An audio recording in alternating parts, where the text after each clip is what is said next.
समाचार सेवा प्रभाग प्रस्तुत करता है पूर्वोत्तर डायरी।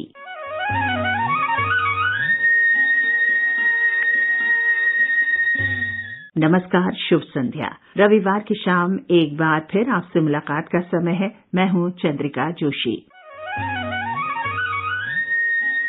प्रत्येक रविवार की शाम 5:30 बजे प्रसारित होने वाला ये कार्यक्रम पूर्वोत्तर भारत के राज्यों से बहुत ही रोचक और मंत्रमुग्ध कर देने वाली जानकारियां आप तक लेकर आता है। पूर्वोत्तर के अतुलनीय सौंदर्य, अप्रतिम नैसर्गिक छटा और दूर दराज की गतिविधियों पर हम बात करेंगे और देखेंगे कहां से क्या नवीन विकास गतिविधियां और नई नई जानकारियां हैं।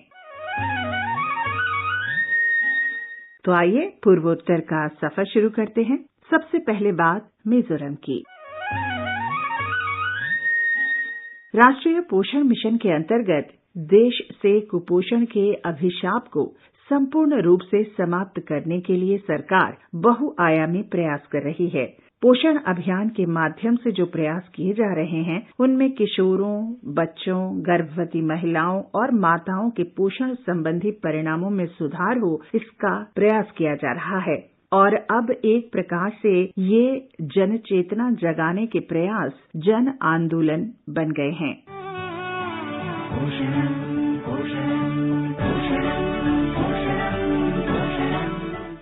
कई राज्यों की तरह मिजोरम में भी समाज में विशेष रूप से बच्चों, किशोरों और गर्भवती महिलाओं के बीच अत्यंत सावधानी के साथ पोषण अभियान को लागू किया जा रहा है। कार्यक्रम को सर्वोत्तम रूप से लागू करने के लिए राज्य को 2019-20 का राष्ट्रीय पुरस्कार पहले ही मिल चुका है।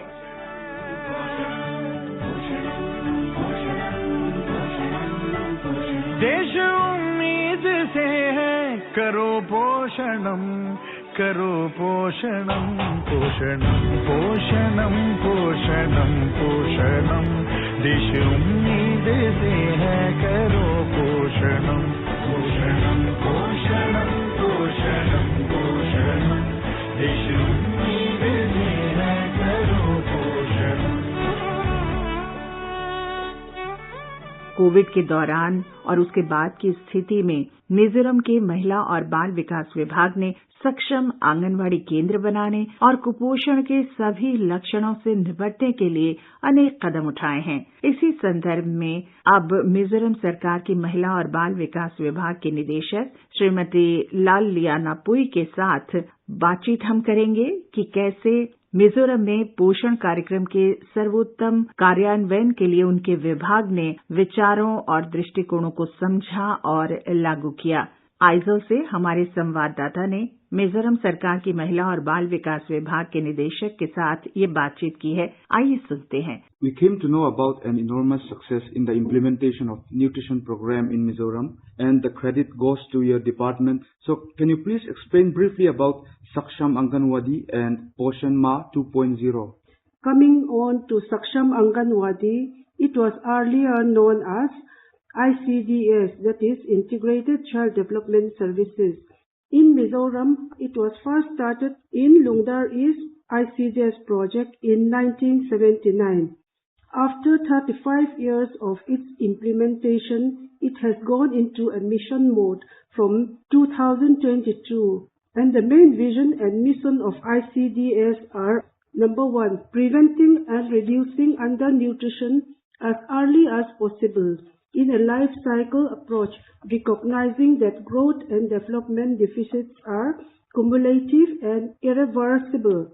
Number 2, focusing on reaching children under 3 years of age, pregnant and breastfeeding mothers for enhanced child survival, nutrition and development and learning outcomes. Number 3, an integrated approach to early child development, addressing physical, motor, cognitive, emotional and social development holistically, enabling children to realize full development potential and active learning capacity without discrimination.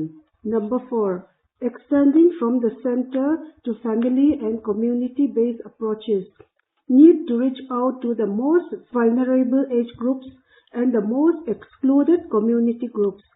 Ensuring equity inclusive approaches to reach the most vulnerable and disadvantaged community groups, scheduled castes, scheduled tribes, and minorities, etc., and based approach with women's empowerment as the mover of social change, moving from outlays to child-related outcomes and ensuring ICDS universalization with quality.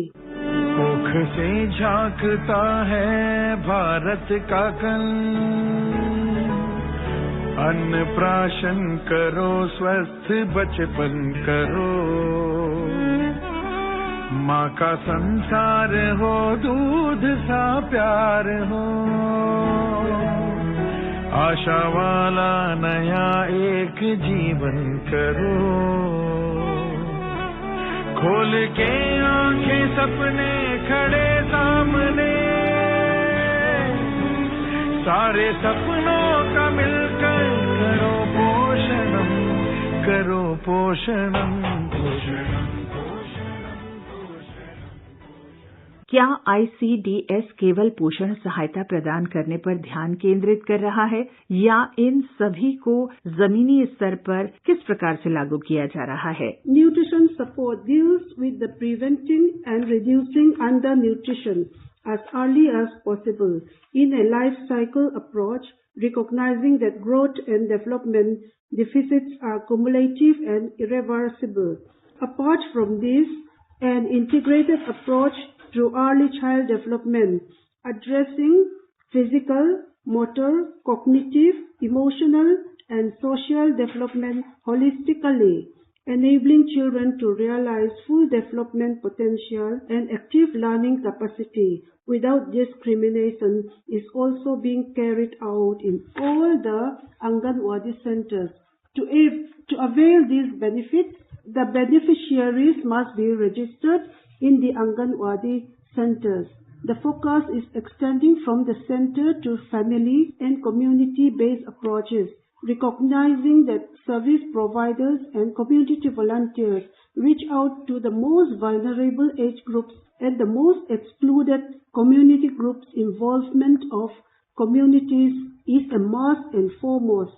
So, in each Anganwadi center, there is a mothers committee and coordination committee to assist the Anganwadi workers and Anganwadi helpers of that center. पोषण कार्यक्रम के माध्यम से बच्चों और महिलाओं को स्वस्थ जीवन के संदर्भ में कितना और किस प्रकार लाभ मिल रहा है, इस बारे में क्या जानकारी है? As per the research and further studies, it has been observed that 1000 days plays a crucial role in the development of a child. This has been called 1000 days window of opportunity. This period is from the first trimester of pregnancy till the child reaches the age of 2 years. It is in this period the child's cognitive and motor development develop the most. So for the child to benefit the most from this period, counseling of parents and relatives of the child in the importance of child feeding practices, regular growth monitoring, etc. are being undertaken, as well as providing nutritious food for the mother and child. Pregnant and lactating mothers are also counseled on the importance of healthy life and in the importance of improving their daily eating habits and eventually transform their choice of food. Moreover, the department has come up with a state innovation plan like Nutri-Garden, Operation Severely Acute Malnourishment. Assistance are being given to the beneficiaries in kind or financially so that they will attain a healthy life. ICDS परियोजना को बनाए रखने के लिए मिजोरम को 2 राष्ट्रीय पुरस्कार मिले हैं। आप इन सफलताओं के पृष्ठभूमि के बारे में हमें कुछ बताएं।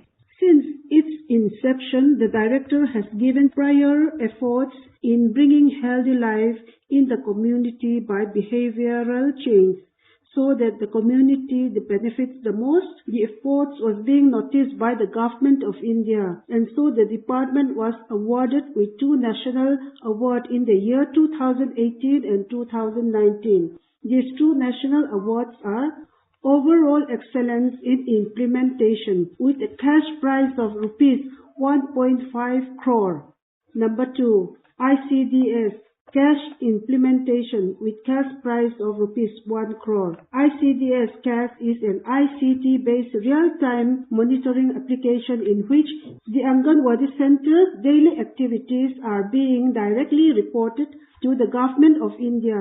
महिला और बाल विकास विभाग की भविष्य की क्या क्या योजनाएं हैं? There are many plans ahead. The first and foremost plan is to have operational research for the root causes of malnutrition in the state and develop an action plan to tackle this from the findings, as preventing and reducing malnutrition is the main objective.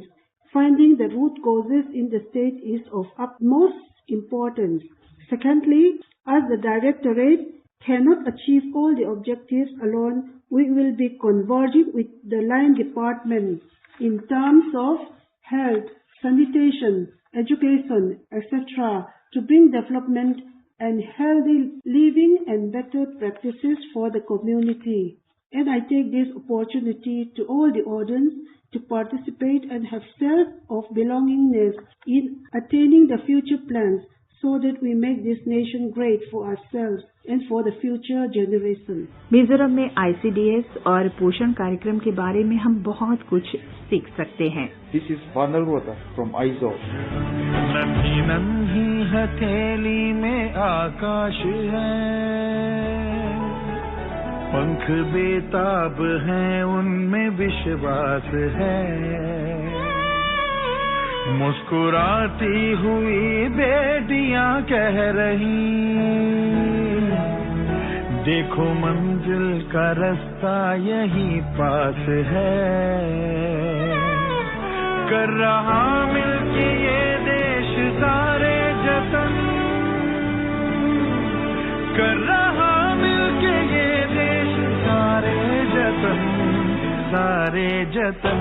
पोषणम पोषणम पोषणम. Mizoram से आइए रुख करते हैं सिक्किम की ओर. हिमालय के पहाड़ों में स्थित है सिक्किम राज्य. इसकी विशेषता यह है कि लगभग समूचा राज्य पहाड़ी इलाका है. पश्चिमी सिक्किम में एक बहुत प्रमुख पर्यटक आकर्षण केंद्र है खेचियोपारी झील.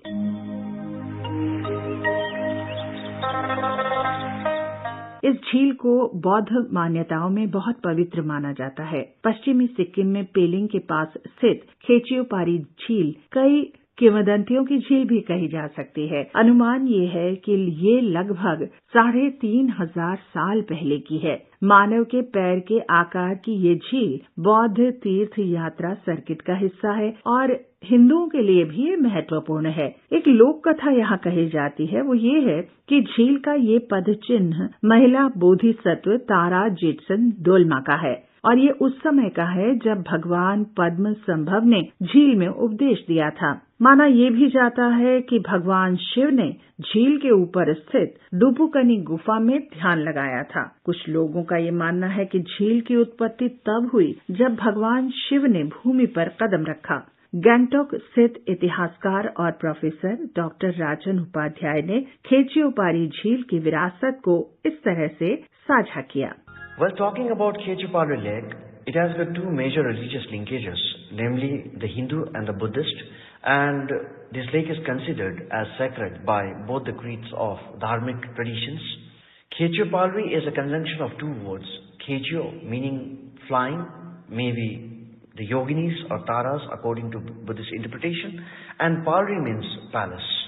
According to Shiv Purana, the Pandava warrior Arjuna happened to have crossed Indrakila, meaning the garden of Lord Indra, which is considered to be modern Sikkim, on his way to the Himalayas to acquire Pasupatastra, a lethal weapon from Lord Mahadeva to fight against the Kauravas. It is also believed that during that course of venture, Arjuna sat for penance at a place which is nowadays known as Lekship in West Sikkim, and at the very site there exists a temple dedicated to Lord Shiva known as Kirateshwar Shivalaya. Mahabharata further indicates the northward movement of the Pandavas from Lekship towards the Himalayas during their period of isolation. It was during this course of venture they are believed to have reached to a lake known as Yakshakunda. The longest epic, that is Mahabharata, further illustrates that on the bank of the lake there appeared a Yaksha. Yaksha here can be considered as the caretaker or the keeper of the lake, who had forbidden the Pandavas to drink water from the lake until they answer his questions. The Pandavas, with a bit of their arrogance and pride of their valor, ignored his questions and drank water from the lake. After a while, they all got unconscious and fell down. Yudhishthira, the Dharmaraja and the eldest of the Pandavas, due to some adverse circumstances, reached the lake a bit later than his siblings. When he saw his unconscious brothers, he got speechless and asked himself who would be the person who made his illustrious brothers to fall down. Under such bewildering situation, once again the Yaksha appeared before him and held himself responsible for the act and narrated the entire course of events. The Yaksha requested Dharmaraja to answer his 5 questions. Being a shrewd and intelligent, Yudhishthira had been able to convince Yaksha with his answers and made a further request to make his insistent brothers cognizant. Yaksha got impressed with the knowledge and humbleness of Dharmaraja and brought the remaining Pandavas to normality. The Yakshakunda of Mahabharata is considered as Khechipalu Lake by the Hindus of Sikkim. Even today, maybe due to this narration of the Mahabharata, people are not allowed to drink water directly from the lake.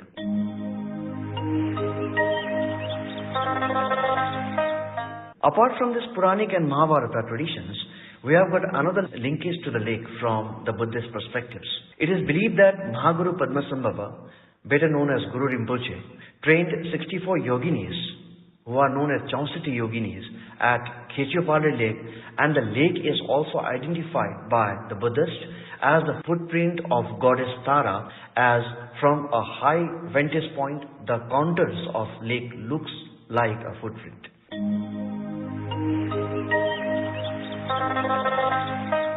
The Buddhists believe this lake as being protected by goddess Tara.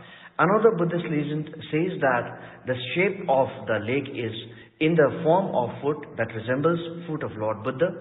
In between this, we come across with another legend popular among the Lepchas. So the Lepcha folk legend states that this lake used to be a grazing ground, and a Lepcha couple of cowherds had seen a pair of conch shell falling from sky, which was followed by a massive webble, and spring water emerged from below, giving a shape of a lake.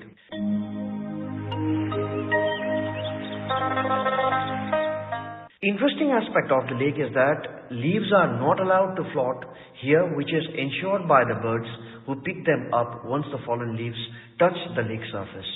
Considering its religious and cultural significance, the government of Sikkim has declared Khechipalu Lake as protected lake under the Department of Ecclesiastical Affairs.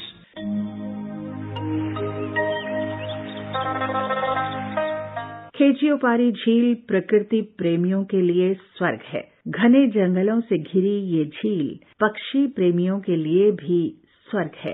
ये पश्चिमी सिक्किम में पर्वतारोहण और trekking का स्थल भी है और सिक्किम की यात्रा करने वाले पर्यटकों, तीर्थयात्रियों और पर्वतारोहियों की सूची में खेचियोपारी झील को हमेशा शामिल किया जाता है। और आप भी जब सिक्किम जाएं तो अवश्य ही खेचियोपारी झील देखने जरूर जाएं। This is Dashangmu Bhatia for AIR News Sikkim.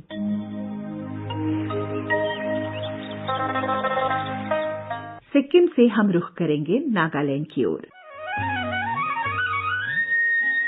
Nagaland में 24 से 25 जनवरी तक वार्षिक ऑरेंज फेस्टिवल का 30वां संस्करण कोहिमा जिले के रुसोमा गांव में आयोजित किया गया। 2 दिन के उत्सव का आयोजन बागवानी, कृषि, ग्रामीण विकास, भूमि संसाधन और कोहिमा स्मार्ट सिटी विभाग के सहयोग से किया गया। कोहिमा जिले के रुसोमा गांव में ऑरेंज फेस्टिवल की अवधारणा संतरा उत्पादकों की कड़ी मेहनत को पहचानने और उनके लिए एक तरह से ये उत्सव है, क्योंकि ये उन्हें अपनी उपज को मंडी पर बेचने के लिए बाजार से जोड़ने की सुविधा प्रदान करता है।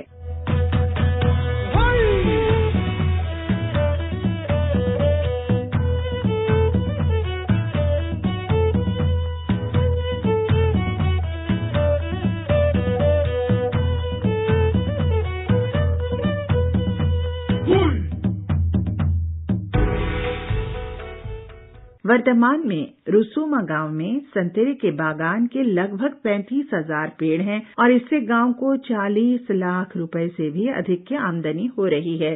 2 दिन के ऑरेंज फेस्टिवल में हस्तकला, जैविक सब्जियों और फलों, खाद्य पदार्थों की बिक्री, संतरे के पौधों की बिक्री, नारंगी और कॉफी बागान पर कार्यशाला, इसके साथ साथ बेटी बचाओ बेटी पढ़ाओ पर हस्ताक्षर अभियान जैसे कई स्टॉल भी लगे और लोगों ने इसका आनंद उठाया। सुनो AIR कोहिमा।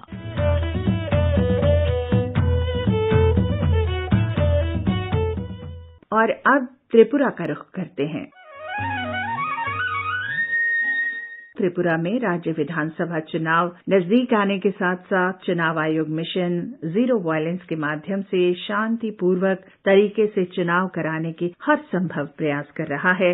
चुनाव आयोग इस वर्ष पूर्वोत्तर राज्य त्रिपुरा में शांति के साथ चुनाव कराने में कोई कसर नहीं छोड़ रहा है। आकाशवाणी अगरतला से बातचीत करते हुए मुख्य निर्वाचन अधिकारी ने कहा कि राज्य में बड़ी संख्या में केंद्रीय अर्धसैनिक बलों के जवान पहुंचे हैं। त्रिपुरा विधानसभा चुनाव 2023 का हम लोग तैयारी कर रहे हैं। 18 जनवरी को इलेक्शन कमीशन ऑफ इंडिया ने चुनाव की घोषणा की। उसके बाद हमारे सभी voter list, polling staff, EVM, security, सभी मेजर्स हमने लिए हैं और विशेष करके इस साल का हमारा फोकस है शांततापूर्ण चुनाव। हमने इसके लिए मिशन जीरो टोल वायलेंस हमने शुरू किया है और राज्य में काफी मात्रा में सेंट्रल पैरामिलिट्री फोर्स आगमन हुआ है और हमने हमारे पॉलिटिकल रैली, कैंपेन, कैंडिडेट्स या ऑब्जर्वर्स जो भी चुनाव प्रक्रिया में लोग शामिल हैं, हमने उनकी पूरी सुरक्षा के लिए इंतजाम किए हैं। उन्होंने बताया कि विभिन्न राजनीतिक दलों के उम्मीदवारों को चुनाव अवधि के दौरान पर्याप्त सुरक्षा प्रदान की जाएगी। इसके अलावा पूरे त्रिपुरा में होने वाली चुनाव रैलियों और जनसभाओं के लिए भी पर्याप्त सुरक्षा व्यवस्था की जाएगी। कानून व्यवस्था बनाए रखने के लिए सुरक्षा व्यवस्था की बात करें तो शुरुआत में ही केंद्रीय सशस्त्र पुलिस बल की 100 कंपनियों को त्रिपुरा के अंदरूनी इलाकों में तैनात किया जा रहा है। इसके अलावा सीएपीएफ की 100 कंपनियां भी जनवरी की शुरुआत से यहां काम पर हैं और शहरी क्षेत्रों में तैनात हैं। इसके अलावा सीएपीएफ की 200 कंपनियों के इस सप्ताह तक आने की संभावना है।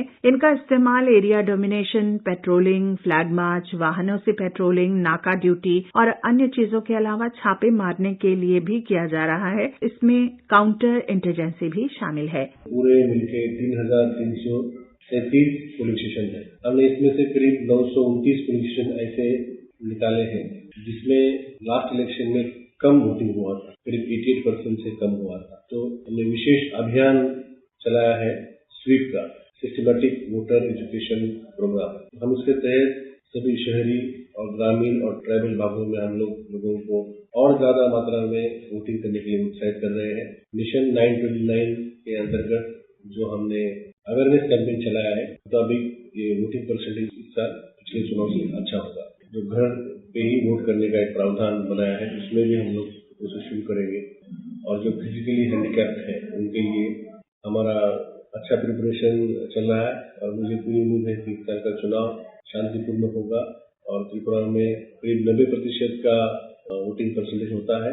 इस बार हम लोग क्रॉस करके एक उत्सव जैसा हमारा त्रिपुरा का चुनाव होगा। पूर्वोत्तर के राज्य त्रिपुरा में एक आशा की किरण ये है कि यहाँ पिछली बार औसतन 90% मतदान दर्ज किया गया था और आशा है कि त्रिपुरा का हर निवासी अपने मताधिकार का इस्तेमाल लोकतंत्र के इस उत्सव में अवश्य करेगा। This is Kunal Shinde, AIR news, Agartala.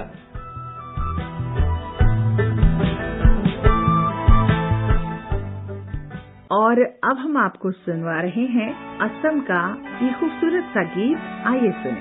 मोरे मोरे आलू पर यात्रा, आई प्यार था, आई प्यार था। मोरे मोरे आलू पर यात्रा, आई प्यार था, आई प्यार था। आमी बालू दीवाना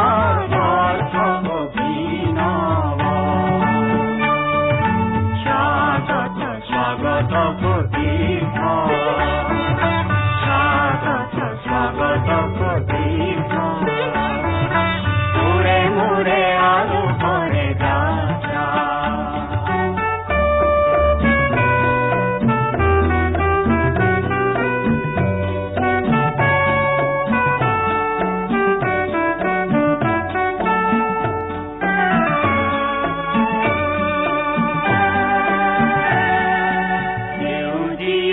জীবনরে জাগিতে ছন্দ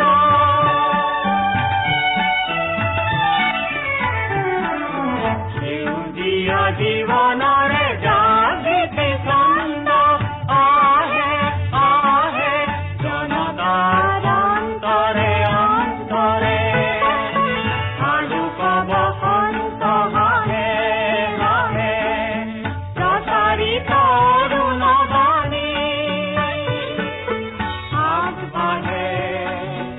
আগ বাঢ়ে যুগাগ্রগামী তরুণ সেনানী আগ বাঢ়ে যুগাগ্রগামী তরুণ সেনানী আজি সমৃদ্ধ বেগে জাগে জাগে বিপ্লবী প্রাণ মুখরিত দিশে দিশে অগণী গান মুখরিত দিশে দিশে অগণী গান মুরে মুরে আলু করে যাত্রা হয় প্যার আমি ভালো জীবন অর্থ স্বাগত স্বাগত প্রতীর্থ স্বাগত স্বাগত প্রতীর্থ স্বাগত স্বাগत प्रतीर्थ। तो अभी आप सुन रहे थे असम का ये सुंदर सा गीत।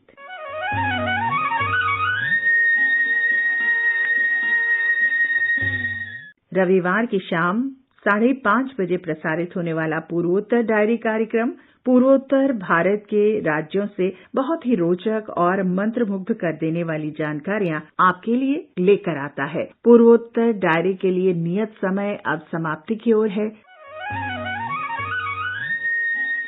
अगले सप्ताह आपसे फिर मुलाकात होगी। रविवार का इंतजार रहेगा। अब अनुमति दीजिए। आलेख और संकलन चंद्रिका जोशी, तकनीकी सहायक दानिश जैदी।